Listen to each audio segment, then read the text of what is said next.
Ayunan. Banyak orang akan berjalan masuk dan keluar dari hidupmu, tetapi hanya teman-teman sejati yang meninggalkan jejak langkah di dalam hatimu. Eleanor Roosevelt. Aku, Meg, dan Kathy duduk berayun-ayun di ayunan di beranda depan rumah Meg. Karena Kathy memiliki kaki paling jenjang, menjadi tugasnya untuk membuat kami tetap berayun dengan dorongan yang lembut setiap saat. Hari ini, kami berayun-ayun dengan tidak teratur. Kathy sedang terhanyut dalam cerita Meg tentang operasi jantung yang akan dia jalani 2 hari lagi. Para dokter mengatakan sekarang adalah waktu yang paling tepat, jelas Meg. Aku sudah tumbuh sesuai kemampuanku, aku sehat, dan mereka tidak ingin menunggu lebih lama lagi. Dinding pembuluh nadiku bertambah lemah setiap hari. Aku dan Kathy mendengarkan dengan diam. Kami telah lama tahu bahwa suatu hari Meg akan mengalami operasi jantung. Tetapi kami tidak menyangka itu akan terjadi di musim panas ini. Kami terlalu asyik bersenang-senang. Sudah lama aku dan Kathy tahu bahwa Meg berbeda. Dia sering mengeluh tentang bagaimana matanya menonjol keluar dari kepalanya dan tentang kacamata ekstra tebal yang dipakainya. Kami bercanda tentang gigi depannya yang sedikit tongos dan dengan sayang memanggilnya Bugs, seperti Bugs Bunny, tokoh kelinci dalam film kartun. Tetapi kami tidak pernah bercanda tentang kondisi jantungnya. Keluarga Meg telah mengetahui sejak dia dilahirkan bahwa suatu hari dia harus dioperasi. Sekarang waktunya telah tiba. Hari berikutnya, Meg pergi berbelanja dengan ibunya sehingga aku dan Kathy baru bisa menemuinya menjelang malam. Kami duduk di ayunan dan masing-masing terhanyut dalam pikiran kami sendiri. Ketika ayah Meg memanggil masuk, aku memeluknya erat. Aku akan berdoa untukmu, kataku. Terima kasih, jawabnya seraya tersenyum. Berdoalah untuk para dokter juga.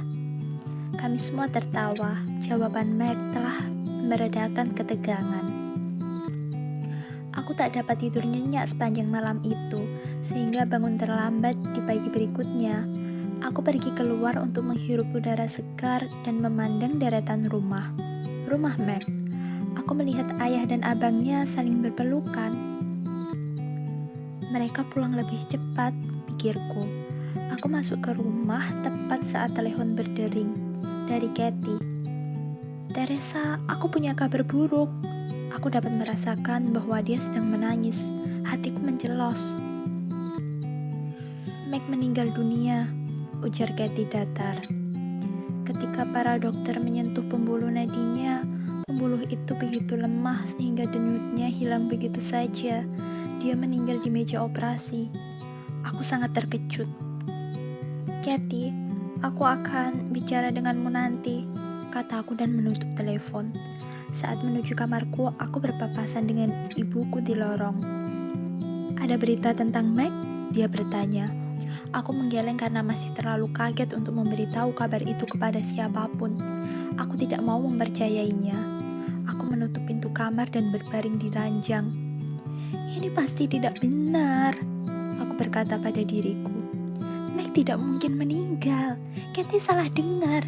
Yang meninggal itu gadis lain. Meg akan menelpon dan memberitahuku bahwa semua baik-baik saja.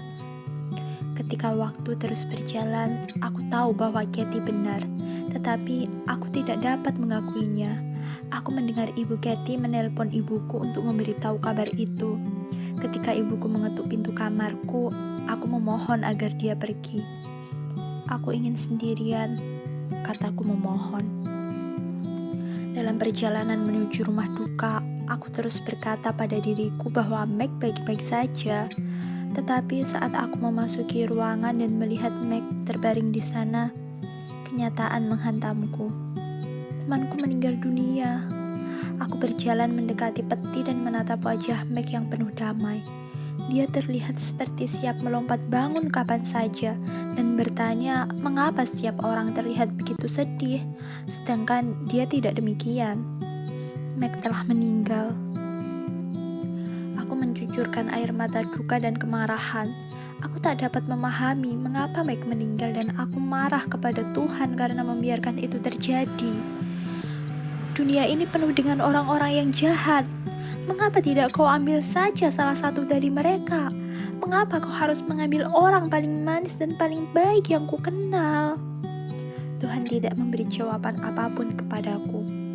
Pada pemakaman Meg, pendeta membacakan Injil Yohanes 3:16 yang berbunyi demikian. Karena begitu besar kasih Allah akan dunia ini, sehingga ia telah mengaruniakan anaknya yang tunggal supaya setiap orang yang percaya kepadanya tidak binasa, melainkan beroleh hidup yang kekal. Aku tahu bahwa Meg seorang Kristiani, dan aku merasa terhibur oleh kenyataan bahwa dia dijanjikan hidup yang kekal. Ketika hari-hari terus berlalu, aku memiliki janji Tuhan bagi siapa yang percaya kepadanya. Yesus berkata pada murid-muridnya bahwa Dia akan menyediakan tempat bagi mereka di surga. Aku tahu itu juga termasuk sebuah istana bagi Meg. Aku sangat kehilangan Meg, namun aku dapat merasakan kemarahanku berkurang. Beberapa minggu kemudian, di suatu malam, aku dan Katie sedang berjalan-jalan ketika kami menyadari bahwa kami sedang menuju beranda depan rumah Meg. Kami berdua duduk di ayunan dan merasa tak nyaman karena menyadari adanya jarak di antara kami. Aku merindukan Meg, ujar Katie saat mendorong ayunan itu. Aku juga, jawabku seraya meletakkan tangan di tempat duduk yang kosong itu. Tahukah kau, kataku sambil tersenyum pada Katie, Bugs akan memiliki gigi yang sempurna di surga. Katie tertawa. Kau benar, dan dia tak akan mengeluh lagi tentang matanya atau kacamatanya yang tebal. Dan tak ada kerusakan jantung. Pintu depan terbuka dan Ibu Meg muncul dari dalam rumah. Kupikir ada orang di luar, katanya. Aku sedang berharap kalian akan mampir ke sini. Kumohon tetaplah menggunakan ayunan di beranda itu. Ayah Meg meletakkannya di situ untuk kalian bertiga, dan kami tidak suka melihat ayunan itu kosong. Kami akan kembali, kami berjanji. Tak ada kerusakan jantung, kata Katie dengan takjub saat kami kembali berayun. Kami duduk merapat dan menutup jarak yang telah memisahkan kami.